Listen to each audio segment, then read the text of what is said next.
사실 이런 공격의 표면적인 출발점은요. 검찰 보안 수사권 문제였죠. 오늘도 이재명 대통령을 또 직격했습니다. 이 문제로 들어보시죠.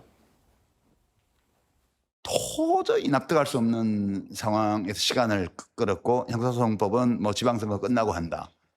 해놓고 내놓고 이제 TF 활동 종료하면서 정부안 없다. 국회에 맡기겠다.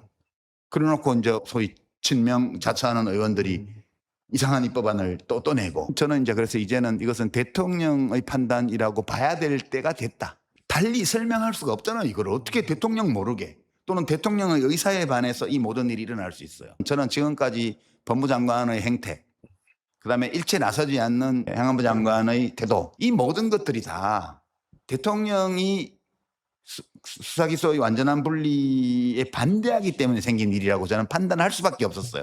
그 판단은 지금도 저는 맞다고 생각하고요. 대통령은 아직도 포기하지 않았다고 저는 생각을 해요.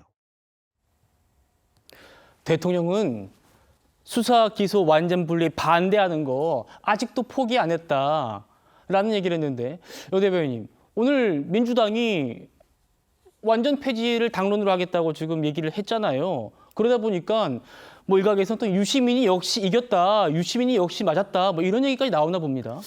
그런 건 아닌 것 같고요. 지금 당내에서 이 보안수사권 완전 폐지, 대안 없이 완전 폐지하는 것에 대해서 반대하는 국회의원들이 공개적으로 목소리를 내고 있습니다. 그렇죠. 그리고 뭐 며칠 전까지 의총을 했었는데 이게 당론으로 확정도 짓지도 못했고 당시 원내대변인이 이거 당론 아직 아니다 이런 이야기를 했거든요. 뭐 일부 의원들이 이거 당론이나 마찬가지다 이렇게 주장하고 있지만 실제로 이게 의총에서 당론으로 될 수 있을까? 저는 여기에 굉장히 의문이 있습니다.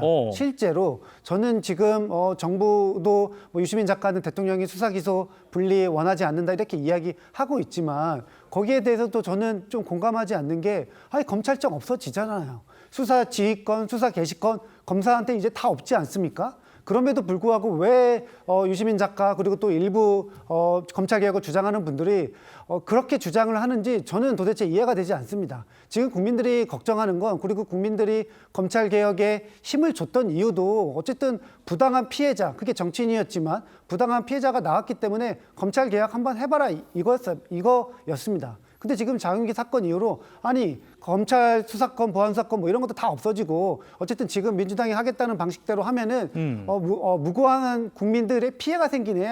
그것을 알게 됐고 여기 대해서 뭔가 조금 바꿔라, 수정해라. 그러니까 무조건 보안 수사권 폐지하지 말아라. 이게 저는 국민 여론이라고 생각을 하는데 지금 유시민 작가 그리고 또 일부 뭐 주장하는 분들 또 정청래 후보가 주장하는 것들 그런 거 도대체 이해가 되지 않습니다. 지금 국민의 목소리를 한번 들어보십시오. 어떻게 국민들이 생각하고 있는지. 예. 청와대가 분명히 대통령의 검찰개혁 의지를 의심하지 마라라고 공식 논평을 냈는데도 유시민 씨는 그럼에도 이재명 대통령은 끝까지 반대할 거야. 이렇게 얘기를 하는 겁니다. 자, 어쨌든 한명도 오늘 원내대표가 이제는 총리를 모을 때다. 최고위에서도 7월 국회 때 처리하겠다라는 얘기를 해서 완전 폐지 수순을 밟아가는 듯한 그런 모습인데 민주당이요. 여기 볼까요? 어제 정책의총에 민주당 의총이에요. 박찬훈 교수라는 분이 참여를 했습니다. 전 검찰개혁 추진단 자문위원장이었어요. 그런데 이분이 이런 얘기를 해요. 장윤기 사건만 보더라도 보안 수사 요구권만으로는 어려운 한계가 분명히 드러났다고 생각했지만 그것마저 민주당 의원들이 인정하지 않더라. 무조건 닥치고 수사 기소 분리라는 주술에 걸려 있는 것 아닌가 지금 이런 얘기까지 하고 있습니다. 이현정 의원님. 네. 저는 유시민 씨가 장윤기 사건에 대해서 어떻게 입장을 이야기할까가 주목됩니다. 아마 지금의 말에 비춰보면 이렇게 이야기를 했겠죠. 뭐하러 검찰이 재수사를 해서 보안 수사를 해서 그냥 경찰 수사로 그냥 다 끝날 거를 왜 검찰이 보안 수사를 해서 이렇게 난리를 치냐 이렇게 아마 이야기를 했을 것 같아요. 그러니까 이 유시민 씨나 이 일부 강경론자들의 눈에는 오로지 자기 진영 그리고 오로지 검찰로부터 정치인 수사를 받았던 사람들의 피해 이것만 보이는 거예요. 본인도 그렇게 검찰의 수사를 받았지 않습니까? 예. 자, 그냥 국민은 안중에도 없는 겁니다. 국민이 뭘 하든 장윤기 사건으로 그 피해자들이 무슨 이야기를 하든 아무 상관이 없는 거예요. 오로지 자기 아까 좀 전에 이야기했지만 이 수사와 기소 분리라는 주술에 걸려서 오로지 자기 진영의 목적만 달성하면 돼. 우리만 수사를 안 하게 하면 돼라는 것밖에 없지 않습니까? 국민이 뭐 죽어나가든 국민이 억울하든 피해자를 양산하든 간에 아무 안중에도 없습니다. 이게 정치입니까? 오로지 자기들을 위한 자기들의 기득권을 위한 것이 이게 정치입니까? 자, 아무리 그렇지만 대통령 입장에서 보면 지금 이 국민들의 피해 나중에 이거 말이 나오면 누가 책임질 겁니까? 유시민 씨가 책임질 거예요? 국민들의 피해가 속출하고 국민들의 억울한 이야기가 나오면 유시민 씨가 무슨 책임을 지죠?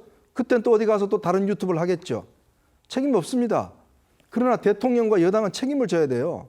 과연 한병도 저 원내대표가 이 책임질 수 있습니까? 본인 원내대표 그만두면 끝이에요. 자, 그러면 이 책임을 누가 질 건가요? 이 정권이 책임져야 될 거 아니겠습니까? 자, 이 보안 수사를 못함으로 인해서 발생할 수 있는 많은 피해들이 이제 앞으로 예상이 되고 있고 이미 그렇게 돼 왔는데 그걸 가지고 지금 완전 폐지하는 게 우리 당론이니까 그냥 밀고 나가겠다? 도대체 정치하는 집단입니까? 아니면 자기들끼리의 그냥 서클입니까? 저는 그런 면에서 한병도 지금 이 원내대표 이야기하듯이 제발 좀 국민을 쳐다봐라. 예. 국민의 피해를 쳐다봐라. 그 국민들이 무슨 이야기를 하는지 유시민 씨도 마찬가지입니다. 오로지 정치 게임에만 몰입하고 있는 이 686들의 이 행태를 과연 국민들이 용납하겠습니까?